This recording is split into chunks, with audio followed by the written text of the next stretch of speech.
Hey everybody, what is going on? I am Maximus Rex and this is Big Baby Reviews. Today's Wednesday. It is Dale KEOWN Day, so we are looking at the next issue in his Incredible Hulk run from the early 90s. This is issue 383, cover dated July 1991. Starting off with the cover, I remember seeing this on the stands as a kid. Didn't quite jump in just yet, but I do know, and I realized kind of going through this issue, and I'm going to talk a bit about the next issue as well, 384. This is kind of where the tie-in to Infinity Gauntlet started, and back then Infinity Gauntlet was like the crossover of that summer, I guess, the crossover event with Thanos, and if you're familiar with the Marvel movie, that's where the idea was outsourced from the original Infinity Gauntlet miniseries from that summer. Again, assuming the summer of 1991. Basically the summer I really started getting into comics. Like I said, with the next issues where I really jumped in hard with like this Infinity Gauntlet itself. I kind of forgot about that, but yeah, I really was into Infinity Gauntlet in its original inception. I thought it was a great miniseries, and everything's kind of just gelling together a little bit, where I've got, if you've seen any of my really early reviews, I talked about starting off with the Marvel Universe cards. That really started, pointing me in directions of storylines and, what they deemed legendary moments and things like that back in the day, and connecting things and seeing how comics work as well, at least American comics, monthly comics, right? How there's tie-ins and crossovers and all this kind of stuff. So definitely a bit of an introduction to that when we look inside this issue. The cover looks great, harkens back a little bit to the Hulk's maybe early horror roots. I do find this is kind of a horror-ish kind of vibe to this cover. Great art all the way throughout. I can barely see, I think this is the K from Dale KEOWN's signature down here. So I can't see his whole signature, see if there's another inker there, but I don't think so. This definitely is pretty darn close to what his art on Pitt is going to look like. A lot of hatching, and he's really moving into the 90s with the cover art for the last few issues, and the next issues of his run, he inks himself on that, and I think it's a great look. It's probably the best look you can get on Dale KEOWN. I always generally tend to prefer, other than rare circumstances, the actual artist inking himself over any other inker. So good example of that in this cover. Let's crack her open, have a look inside. So early on in the Hulk run, I mentioned a lot about the John Byrne influence on Dale KEOWN's art. I feel like it's coming back a little bit in this issue, but I mean, there's going to be little vestiges here and there, and that's fine. But I will point it out because I just found, really in the last issues, we were kind of losing a bit of that, and then it just kind of comes back, creeps in a little bit. So credits Peter David, obviously the writer, Dale KEOWN, the penciler, once again Mark Farmer, great inker over Dale KEOWN, and Rosen should, if I remember the order of how this usually goes, is the letterer, and Oliver would be the colorist. Great. Like I said, this is just, I've seen Byrne do this a whole bunch of times, so it's a very kind of classic Byrne thing to do, which is fine because he probably ripped it off from like Jack Kirby or something. So, kind of, again, a domestic scene here with Marlo, Rick's girlfriend, and Betty, the Hulk's wife, kind of getting acquainted, and apparently she's ended up with her hair dyed green. They mixed something up there. I mean, again, not here for the story. I'm here for shots like this. I've mentioned before, as an artist, I think how hard it is to draw a scene like this. I think what most artists do is that grid kind of thing, and again kind of harkens back to John Byrne, who does a lot of that. If you've ever seen John Byrne's preliminaries, thank you, when he's before he'll draw a scene like this, like a down shot, and kind of map out the environment. If you're not sure what that looks like exactly, there's tons of YouTube videos, you can check that out. Grid, perspective, grid, something like that in the search, and should be able to find that out. But it works. I mean, Dale KEOWN's a master of it too. The down shot here, that I always say is pretty hard to master. I have trouble with. Just done again masterfully, and really, the body language and stuff he's always very good at. I've mentioned before in other reviews of Dale KEOWN, people are always kind of doing something in each panel.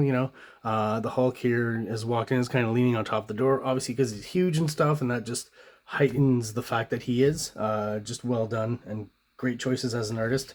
And he's still doing a lot of storytelling. He's still working for Marvel, so he's still getting a lot of bang for your buck on each page. A lot of panels, but not too many. Slightly down from the earlier issues in the run. And we meet the Abomination, who looks even more abominate than before. He's had some kind of issues where he's been made more ugly, if I'm not mistaken, from reading the storyline years ago. That's actually maybe in next issue it's spelled out, but yeah, something to do with obviously wanting to go see his wife. A lot of parallels I find with, you know, the Hulk, obviously. I guess that's the point of the Abomination, but also with Dr. Freeze somehow. There's you know, he's hidden away, he's in the sewers and stuff. Phantom of the Opera comes to mind. You know, any kind of, I guess, story where there's some sort of monster pining for a lady. The Meatloaf video, I would do anything for love. You know, it's that kind of vibe here. Brings out the parallel screen tone. He's one of the only artists that I've really noticed around this period who does actually use this. I've only ever seen it in like manga comics, other than, you know, American comics. I don't see this parallel line screen tone used very much. In this case, he's using it vertically, but there's been tons of examples where he uses it diagonally and horizontally as well. So yeah, Dale Keown's still using that stuff in around this issue. And remember I talked about the anchor on each page a few reviews ago as well. So he seems to be moving into that territory here too. But I mean, most of these are pretty good shots of the Hulk. Maybe this is the anchor panel, but all these panels here are just really well drawn, masterfully drawn, really. Especially for, you know, a monthly schedule. Once again, these guys are all on deadlines. More with the Pantheon, which I'm not super interested in, I'll be honest. So there's other stuff I want to go through from this issue. You know, whether the Hulk's wife has green hair and then dyes it back to blonde, I don't really care personally. But here's another shot I thought looked pretty John Byrne-esque of this young lady on the screen here. So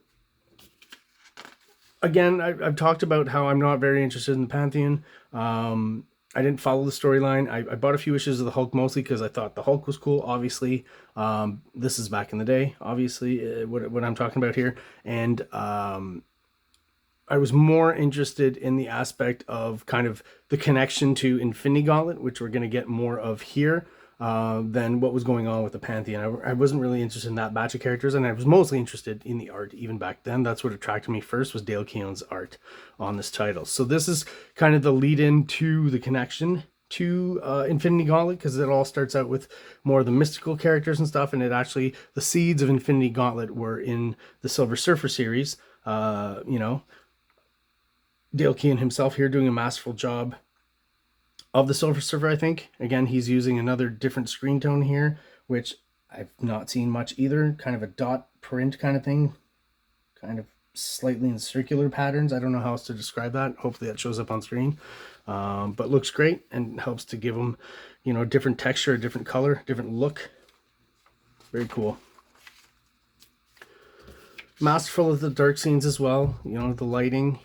Again, I think he you know, goes and gets some inspiration from a lot of old school horror stories and legends, and maybe some EC comics. You know, the shading, the rats, all the tropes are there. The poor people surrounding the, you know, the only source of heat they've got going here. The old comic tropes. This was a nice surprise as I was going through this issue, because I will say this is the first time I've gone through this issue. Not here on the review, because I do check the issues before, but I mean, back in the day, once again, I did not have this particular issue, so I was very surprised and, you know, enjoyed seeing Dale Keown's interpretation of Spider-Man, because I think this might be one of the only times that I've seen it. If he's drawn Spider-Man anywhere else for Marvel, I'd certainly like to know, and let me know in the comments if you have an example of that. But I think this, for me at least, maybe the only two depictions I've ever seen of Dale Keown doing Spider-Man. Clearly doing the McFarlane riff, but I think he's chosen kind of a different kind of position here for Spider-Man than McFarlane may have usually, and kind of making it his own a little bit. Still feeling a little bit of the John Byrne in that as well, but definitely he's got the what's called, or has been dubbed, the spaghetti webbing, right? So definitely a McFarlane riff there. And of course, at that period, you would riff off of McFarlane, because he was doing what was, you know, the most popular title with Spider-Man. His Spider-Man was kind of the commercial look of Marvel, right? I've spoken about that. So yeah, this is where stuff starts to get weird. Just missed something I'll mention. Rick disappearing. That's kind of how Infinity Gauntlet, just like in the movie, Thanos kills off half of the universe's population. So that's what's starting to happen here. That half is disappearing. You know, like in the movie, if you saw where Spider-Man and other characters just kind of turn to dust and are blown away in the wind. So some of that here in the Hulk series, most of it happening obviously in the main Infinity Gauntlet miniseries from that summer. But again, this is a tie-in, so as you'll see here at the end, Hulk and Abomination. Hulk seems to think that the Abomination has something to do with what's just happened to Rick and everyone else who's disappeared. So a battle ensues. And we get another one last kind of cool shot of the Hulk here. Pretty angry, breaking, or it seems like twisting and cracking Abomination's shoulder with a crunk sound here. And then, you know, what that comic trope of, you know, what we see in movies now so much and people complain about, you know, the circle that leads to another dimension or a multiverse or something like that. Something that's become a trope in the movies now pretty recently, or like maybe in the last 5-10 years. Well, you know, that's been common in comics forever. So it's an easy way out. And as you'll see in issue 384, an easy way in. We'll take a look at that real quick before we finish up. I do have it here and I've done a review, so I won't go into it too much. But just to show you that, yeah, that connection with Infinity Gauntlet made a little more obvious in the next issue. So I do remember, as I said, this being my first Hulk issue, opening it up and understanding the connection to Infinity Gauntlet. I may have bought the issue before or after this, but yeah, both I was following at this point. Then the Hulk is back on Earth from having been in this crazy cosmic battle that he could barely remember. I think that was kind of a comment to everyone who came back to Earth after that. And for some reason, he came back to Earth very small. And that's about where it ends. I think at the end of this issue, he gets sent back into another cosmic circle of multiversedom. Let's go to the end. Yeah, exactly. He jumps and we're right into another portal, which I think, again, brings him back to the battle. And I guess looking at the next issue in the run, we'll figure out what happens to the Incredible Hulk. So there you have it. Incredible Hulk issue 383. If you have any questions, comments, let me know below. Thank you so much for watching. If you're not subscribed yet, please do so below. It really helps the channel out. Thank you guys, and everybody have an awesome day. Like! Subscribe! Like! Subscribe!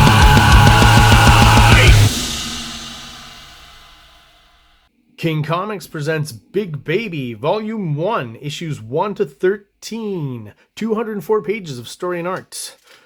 King Comics also presents Star Crasher one-shot, 32 pages, cosmic sci-fi surrealist adventure. You can find these fine comics at KingComics.CA, at MaximusRex13 on Instagram, or on Facebook, MaxRex or Big Baby.